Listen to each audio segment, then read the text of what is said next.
Hey, how's it going, guys? Stanlee here, and today I am bringing you a new series that I've just started. What I'm going to do is I'm going to be taking the top 3 attacks and defenses by our team during each war and showcasing them and ranking them on how well they did. So for this war, we did really well. We won 103 to 14. After the first hour, we already had something like 44, 45 stars, so the enemy clan just never really decided to raid because they had pretty much lost it before it even started. We 3-starred almost all of their bases. There were a couple of bases we just never raided because we didn't have the manpower to do it, but yeah, it was a crushing blow. So I'm going to start with defenses. The first defense that we have here is by our 22 against the enemy 17. The enemy, this is pretty normal for their raids, brings a mix of giants and balloons, and instead of stopping any, well, not stopping, but by drawing out the clan castle troops and killing them before they got to the giants and loons, he just allows them to follow them around the base and destroy them. He also drops a line of wizards to take out the enemy clan castle way after the troops have moved away from there. So this guy really had no idea what he was doing with this raid. He finally got the clan castle troops destroyed, and he does not have enough troops at this point to get anywhere close to the 50%. He's just kind of breaking down these gold mines at the bottom. He's hoping those archers will take a couple of percent from the builder hut and barracks up the top, but he really doesn't have much of a chance. So he's going to be closing in on probably about 29% is what he's going to get to here. And at 29%, he knows he only needs 21% more, so he drops the lightning spell. He's definitely get the 21 on that, right? And the lightning spell is going to take out half the base. So no, that failed. Pretty terrible raid by him. So the next one, number 2, is by defense by Melik against the enemy number 13. Once again, pretty much the same story. This time he does somewhat draw the troops out, but doesn't make much of an attempt to destroy them. The only reason that the clan castle troops got taken out here was the second lightning spell did unfortunately hit the witch that was in the clan castle, bringing her down and stopping her from spawning more skeletons. If he had not luckily gotten that witch, he probably would have lost at about 10-15%. So this guy is kind of making good decisions here. He's letting the barbs kind of spread out around the top.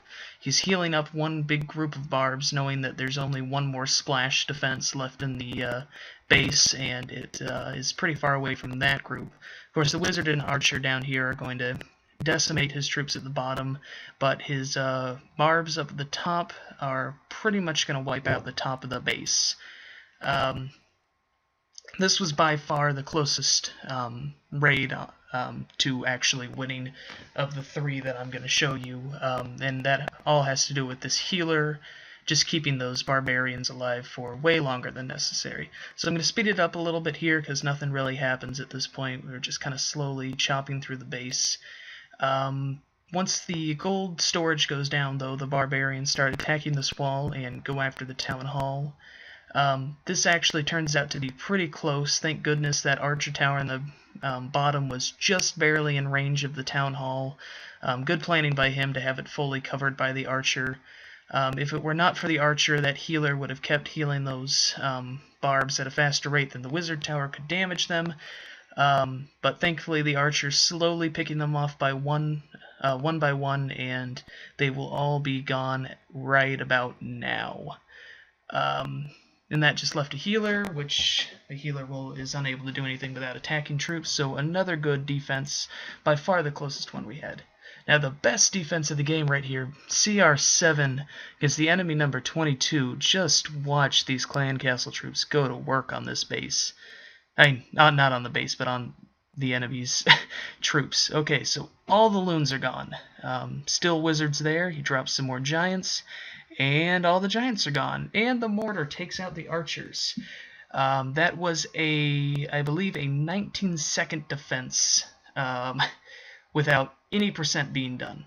So now we're on to attacks. The number 3 attack is by my second account on the enemy number 5. I went reached a little bit higher. I ended up taking out the 5 and 6 for this war with this account using the same attack strategy.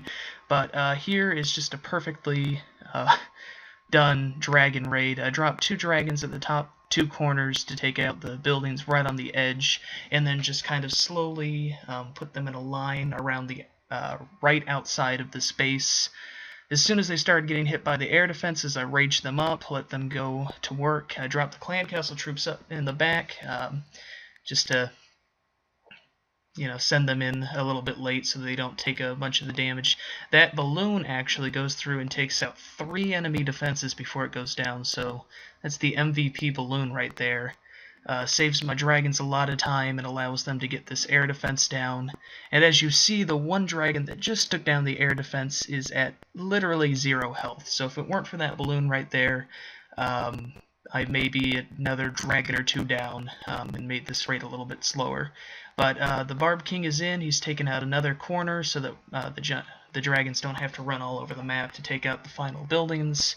There's only 1 defense left at this point, which is the cannon. He does about half damage to my king, and that's about it.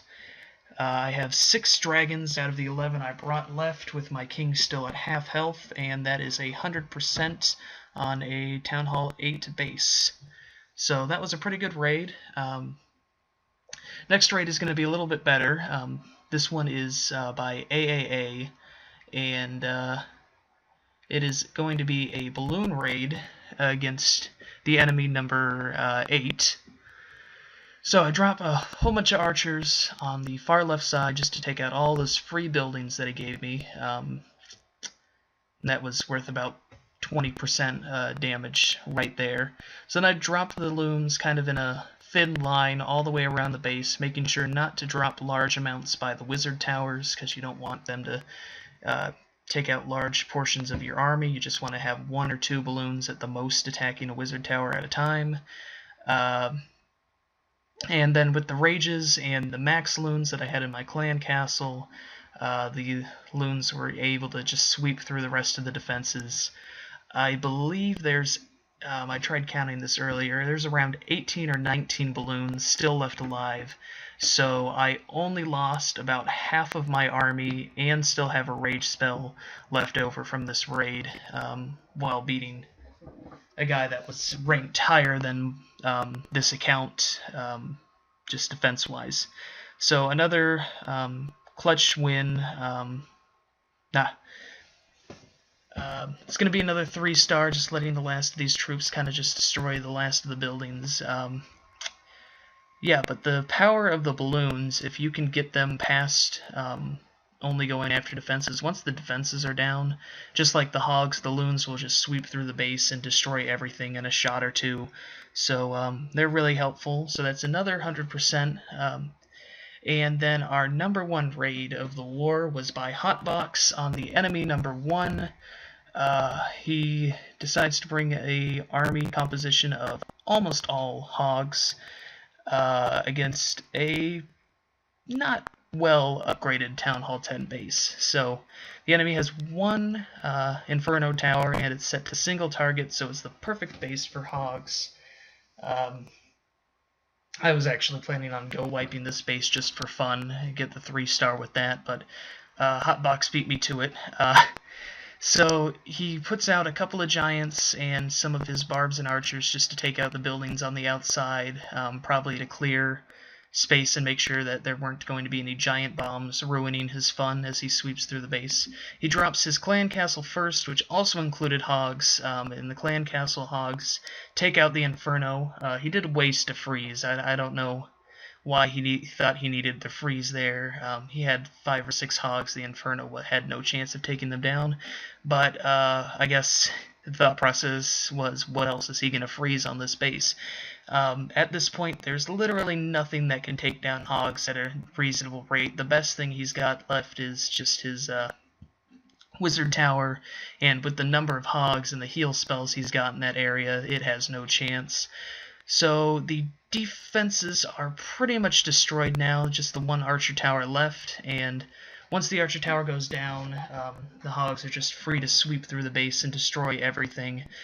Queen has been put down at the bottom just to clear out the last of the storages, and this is going to be another great 3-star. Only took about a minute and a half to do, and he could have used a lot less of his troops here. He kind of just put them in to speed the raid up, but he could have never used his queen, could have had a whole bunch of archers left over, but he just decided to send them all out, and it worked well for him. Easy 3-star. He had probably more than half of his army still left alive at the end. So it was a great raid. So iHoTBoX takes first place for this war in the MVP category. So that's about it. I will be doing these for all future wars. So that about wraps it up for this video. If you did enjoy it, remember to like, rate, and subscribe. Let me know what you think about it in the comments. I do plan on doing this again for the next war that we have. Other than that, I did want to mention that the guy that took my order on Wednesday did seem very enthusiastic, so just in case you were wondering, he was very enthusiastic. I just wanted to make that clear. Enthusiasm off the charts, 100% enthusiastic. Just wonderful. And that's it for me, guys. I will see you later. Have a good Easter.